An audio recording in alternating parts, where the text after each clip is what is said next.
The senator has indicated that she's rising on a matter of personal and collective privilege. We recognize once again Senator Amy Marcos. Thank you very much. Magandang hapon po, Madam President, our Majority Leader, the ladies and gentlemen of the Senate. I rise today on a matter of personal and collective privilege to address a pressing issue of utmost national importance. For far too long, our Filipino people have been left uncertain, confused, deliberately kept in the dark regarding the true intentions behind the continuing and increasingly belligerent efforts to upend the new Senate leadership and, worse, to amend the Constitution. The Filipino people deserve clarity. The Filipino people deserve honesty, and above all, the Filipino people deserve at least the truth. Madam President, today I will not rely solely on my own words. I will present before this chamber a short video containing documentation, footage, and statements directly connected to the ongoing efforts toward term extension and charter change. With your permission, therefore, may we now direct the technical team to play the video presentation. Bakit nagpalit ng liderato sa Senado? May I be allowed to humbly move to declare all seats vacant, Mr. President? With 13 affirmative votes, 10 negative votes, and 1 abstention, the positions in all the positions in the Senate is hereby declared vacant. Bakit ito nilusog?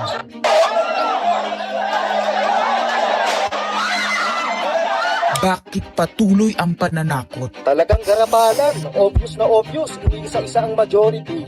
Bakit may panggigipit? Pinakakasuhan ng Ombudsman si Senator Rodante Marcoleta ng plunder at indirect bribery.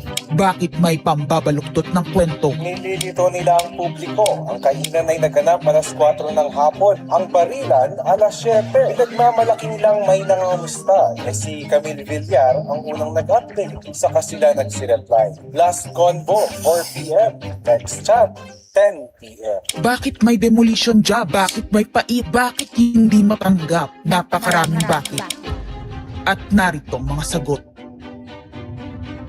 Pero bago ang katotohanan, wasakin muna natin ang kasinungalingan. I, Alan Peter Shram Cayetano, having been elected to the position of Senate President, Hindi nagpalit ng liderato para sa impeachment. Hindi totoo ang pinapakalat ng mga nabulaga. Ito this time, medyo nagkabulagan. Ang impeachment ay labanan ng numero. Hindi ang mga Duterte aligned ang dapat mangamba, kundi ang mga sa umpisa pa lang ay may hatol na. Ang sinasabi, sir, ng ibang mga kritiko, itong Senate leadership shake-up ay tungkol lang daw sa impeachment. Lahat na i-connect. As I told you, may 12 kami.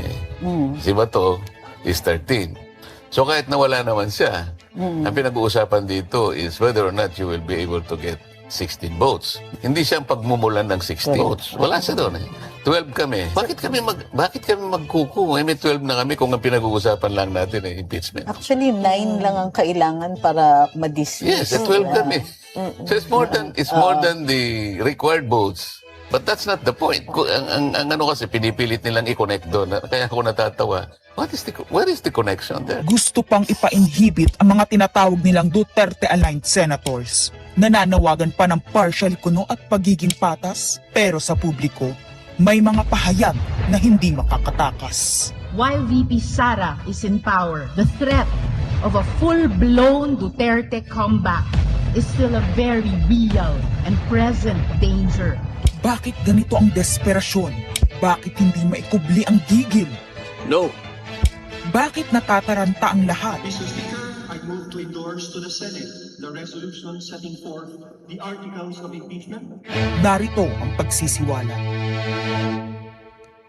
Noong April 22 sa Soler, nagkita si Tito Soto at House Speaker D para pag-usapan kung ano ang papakialaman sa 1987 Constitution habang nakaupo si Bongbong Marcos. Kasama ni House Speaker D ay si South Cotabato Congressman Ferdinand Hernandez. Kasama ni Soto ay ang dating Senate Secretary na si Mark Mendoza. CONAS ang gusto nilang mode ng charter change. Muling isinusulong sa Kamara ang charter change o pag-amyenda sa konstitusyon sa pamamagitan ng Constitutional Convention. Is something big brewing inside government to claims of a possible no election scenario? Ang pag-aamyenda ng konstitusyon sa pamamagitan ng Constituent Assembly. At para makakuha ng suporta sa Senado at sa Kongreso, ito dapat ang mga nilalaman. Dapat ma-extend ang termino ng mga senador at congressmen na mawawala na sa pwesto by 2028. Ang eleksyon sa bawat senador ay magiging by region. Nagdiskusyon sila kung 2 o 3 senador per region. Kinompute nila kung mayroong 18 regions, nasa 36 o 54 ang magiging senador. Lumutang din ang usapang para hindi makaporma si Inday Sara sa 2028, gawing 50 years old ang edad ng pwedeng tumakbo. Pero nagpanukala rin si Soto na pwedeng gawing 35 years old para kay Vico Soto. Dahil ipagmamayabang niyang kayang talunin nito si Inday Sara. Meron ako idadagdag, maganda, Vicky. Ibaba natin ang edad ng presidente to 35. Magagaling ng bata ngayon eh. Magagaling eh. Ibigay na natin sa mga kabataan na patakbo nitong bansa. Baka puro matino pa mailagay natin. Baka sabihin nila, Senator Soto, this is to siguro allow your nephew, ba, si Vico, na tumakbo. Sabi ko na maging qualify. Sabi ko na mag-iisip sila ng gano'n. Hindi ko naisip si Vico ron.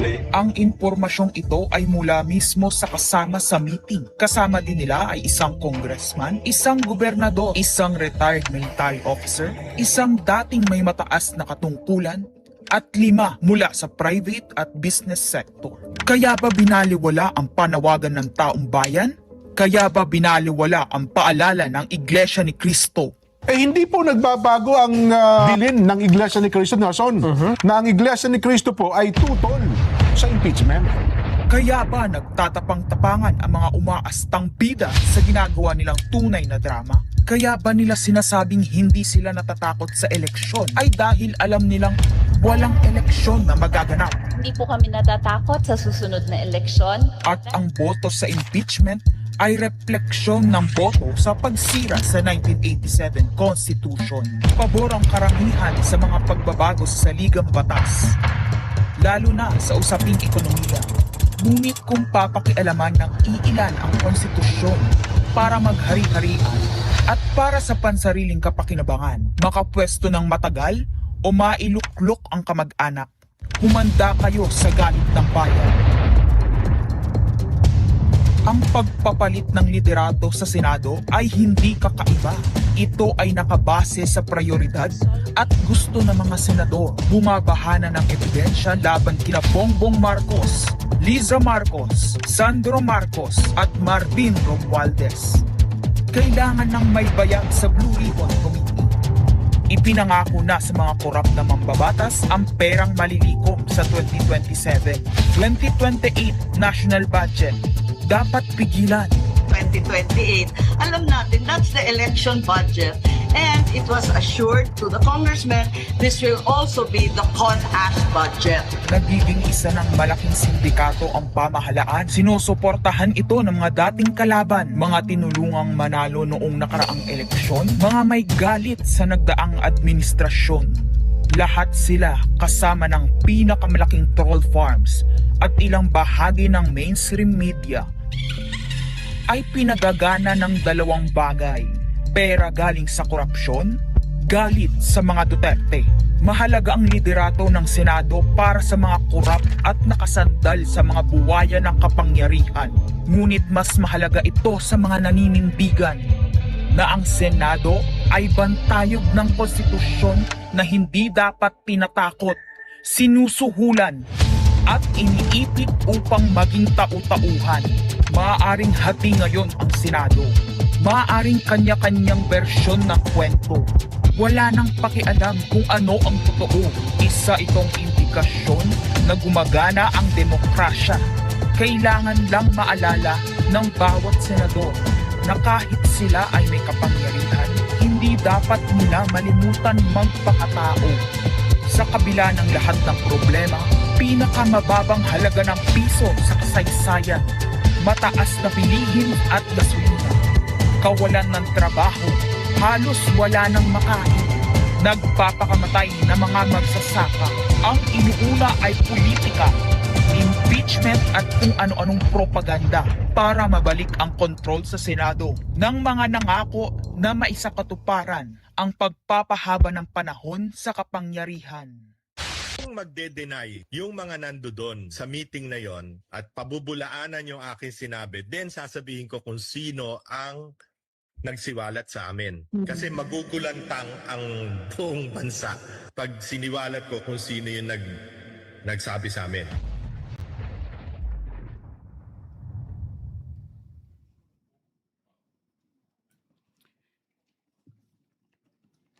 Impeachment, no elections, term extension. Ito ang inaatupag ng ilang mambabatas na nagiging mambubutas ng sikmura ng taong bayan. Inuuna ito kesa gutom, trabaho, kalusugan, kabuhayan. Gusto nilang pahabain ang paghihirap ng Pilipino, gusto ata nilang gumapang ang bayan sa dusa, gaya ng paggapang ng mga buhaya sa kaban ng bayan at konstitusyon. Ginoong Pangulo, Ginang Pangulo, hindi ko inaakalang aabot sa punto ng buhay ko na ako, isang Marcos, magtatanggol ng 1987 Constitution, isang saligang batas na isinulat laban sa aming pamilya. Pero sa huling pagbisita ko sa libingan ng mga bayani sa puntod ng aking ama, pinaalala ako ng mga katagang nakasulat sa kanyang himlayan, Pilipino. At bilang Pilipino, bilang isang lingkod bayan, bilang isang kaisa-isang anak ni Ferdinand Marcos na may lakas ng loob na tumindig para sa ating bansa, dapat protektahan natin ang saligang batas ng Pilipinas. Nitong mga nakaraang linggo, hindi lang ako basta Pilipino, hindi lang ako basta senador. Naging reporter pa at vlogger dahil walang mag-cover sa totoong nangyayari. Pero napakaraming nagko-cover up sa mga korap na politiko. Kung meron nakakaalam sa galit ng bayan pagdating sa pagpapahaba ng poder sa kapangyarihan, nasa unahan na ako ng listahan. Hindi ako makakapayag na walang maisabuhay sa mga aral ng kasaysayan.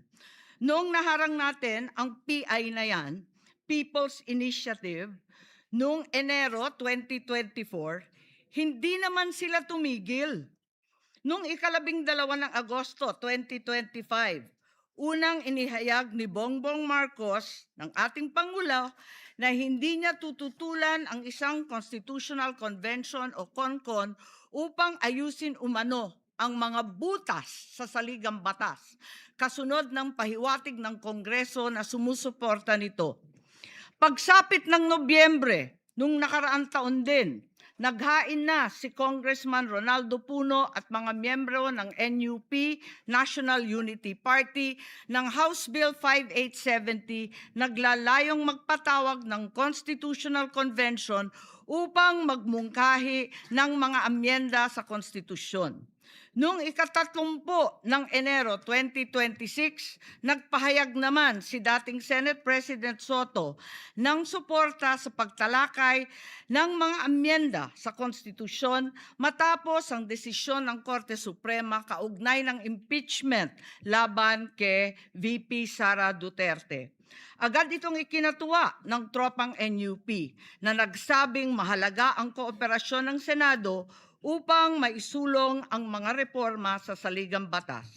Gayunpaman, noong ika-31 ng Enero 2026, sumagot ang Malacanang, hindi raw prioridad ang charter change o CHA dahil nakatutok umano ang Pangulo sa mga isyong pang-ekonomiya. Isang pahayag na inilabas matapos magpahayag ng suporta si SP Soto noon sa pag-amyenda ng konstitusyon. Sa gitna ng debateng ito, naghain noong ika-7 ng Pebrero 2026 yung dating ARTA, Rabindranath Kilala, ng isang radikal na panukala, buwagin ang Senado. pati na rin ang Kongreso at lahat ng lokal na sanggunian, paltan ng isang National Legislative Assembly, maari umano makatipid ng hanggang 1 trilyong taon-taon.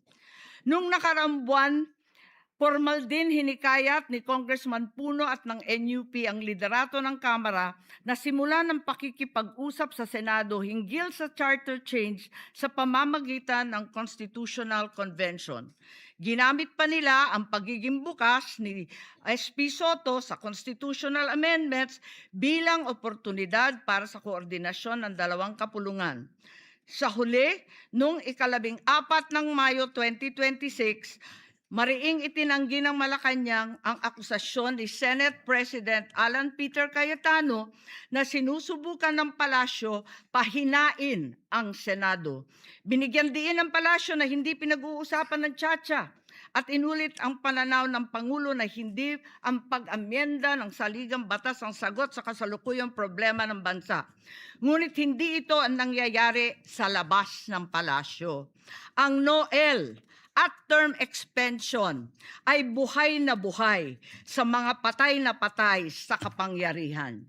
Pagkat sa kasalukuyang ika-20, ika-20 Kongreso, maraming panukalang naglalayong baguhin ang konstitusyon.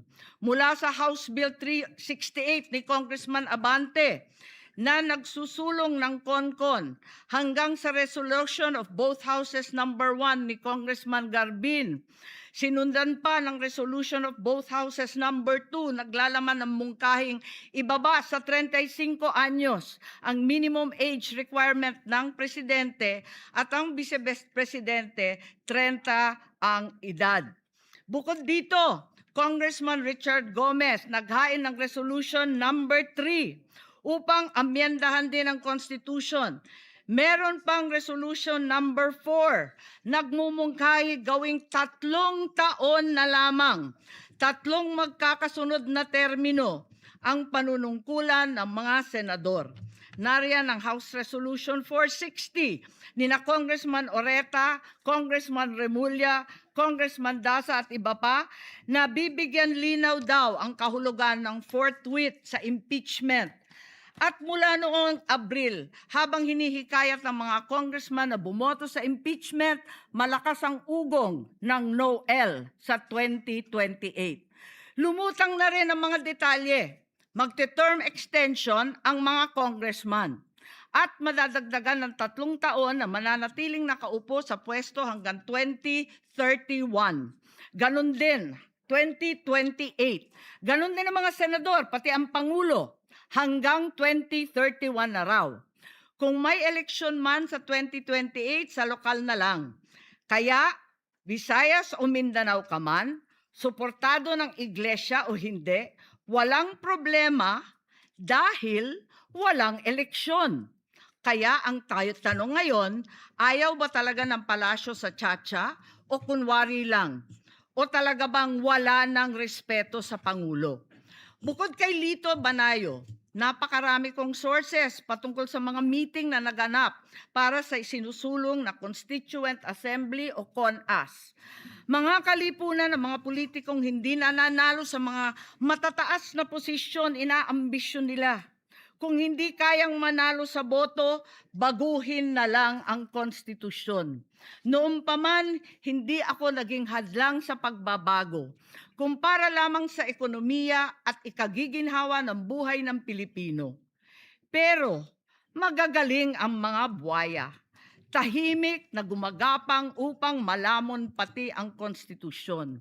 Kung nagsisinungaling ang mga nagsumbong sa akin, kung sasabihin kasinungalingan ang sinabi ko ngayon at ang pinalabas, hinihikayat ko ang mga senador ngayon sa ating bulwagan. Ipangako natin sa taong bayan na may eleksyon sa 2028 mula sa presidential hanggang sa lokal. At Madam President, magiging masaya akong mapatunayan na mali ako dahil ibig sabihin nun mananalo ang tama. In the interest of time and that this chamber may proceed with its scheduled legislative business, I will not entertain any interpellations at this juncture and would rather allow the facts in the video as well as confronting this nation to resonate fully with this chamber and the Filipino people. I urge this body to look deeply into what we have witnessed today, act with vigilance, courage, and fidelity to the Constitution we swore to defend. Maraming salamat po. Thank you. Madam President, may I make Yes, we recognize Senator Mig Subiri. point of order? Madam President, the point of order. Under Section 93, 94, 95 on Unparliamentary Acts and Language, I just want to point out that the video that the lady senator presented was obviously opinionated, a propaganda tool, right? It's should be stricken off the record, Madam President. And it's unparliamentary. We've seen videos presenting evidence on issues that are taken up on the floor. Senator Tulfo always comes out with videos showing people being mauled, people being abused for the information of this body to act on that particular issue. But to come up with an opinionated piece like that, ganong klaseng video na propaganda, na showing intrigue. Kasi ako, Madam President, hindi naman ako sang-ayon sa people's charter change. I was the first one in this institution who fought that kind of move with the PI, and all of us together, kaming lahat, for the first time in the history of the Senate, 24 senators tumayo dyan at pinasapu natin yung Contra People's Initiative, na fake People's Initiative, na talagang kinall out natin yung lahat ng grupo ng tumutulak nun, from the Speaker and even Malacanang, kinalaban natin. Kaya wala kaming kinalaman dyan. Bakit sinama kami dyan sa propaganda na yan? Na dahil kami, Duwag 11? Ano ba yan? Bulaga 11? At grade 13? That should not be shown here. Because what will stop us now, Madam President, for that lady senator, that we come up also with a propaganda video here, papalabas din namin, yung mga sala nila. Oo, kung ano-ano, hindi naman kami ganyan. No? To gain traction, to gain views and publicity, will destroy our fellow colleagues here. Walang ganyanan. Hindi ako nagagalit, kilala niyo ako. Ako pinaka-amiable dito, mahal ko kayong lahat. Pero hindi tama yung pangyayaring iyon. Hindi ba? Kung galit po kayo, magsalita po siya dyan, magalit siya sa gobyerno niya, magalit siya sa kapatid niya, murahin niya kapatid niya. Pero wag naman niya idamay yung mga tao na walang kinalaman dyan. Katulad yan, never ako kinausap ni Senate President Soto. Never ako kinausap ng mga kasamahan ko dito about charter change. Kasi alam din nila, tutol ako. Tinanong ko din sila, wala silang kausap, wala silang kinalaman, wala silang alam sa charter change. This whole group is just nodding, shaking their heads. There is no such thing. Inday-badiday na ba tayo dito sa Senado? Kaya nga sinasabi, we're a circus. I apologize to those who are watching. They think we're a circus. We are a circus because this type of language that we are pushing in this August chamber, it's unparliamentary, Madam President. It is unparliamentary. And I'll tell you now, these people here, ladies and gentlemen, in this body are not in favor of any amendments to the Constitution. We just want to bring back the integrity of this same chamber. Cannot we discuss that as a group, as a body, that we fight for our integrity, for the good name to be brought back, for people like Jokno, people like Tanyada, people like Aquino, people like Salonga, even Frank Drilon, people like Miriam Defensor Santiago, Joker Arroyo, who stood here for what was the best times of our institution. Have we forgotten that and we've made it already like a circus, Madam Chair? I do not agree. Because I'm not Macamarcos. I'm not, so when you come up with a propaganda tool like that, hitting all of us, it makes us look that we are, nasa panig po kami ng mali at nasa panig po kami ng mga demonyo. Diba? May panindigan po kami lahat dito, Madam President. So therefore, you can see my passion on this. I move to strike the horrible propaganda video off the records of this great institution, Madam President.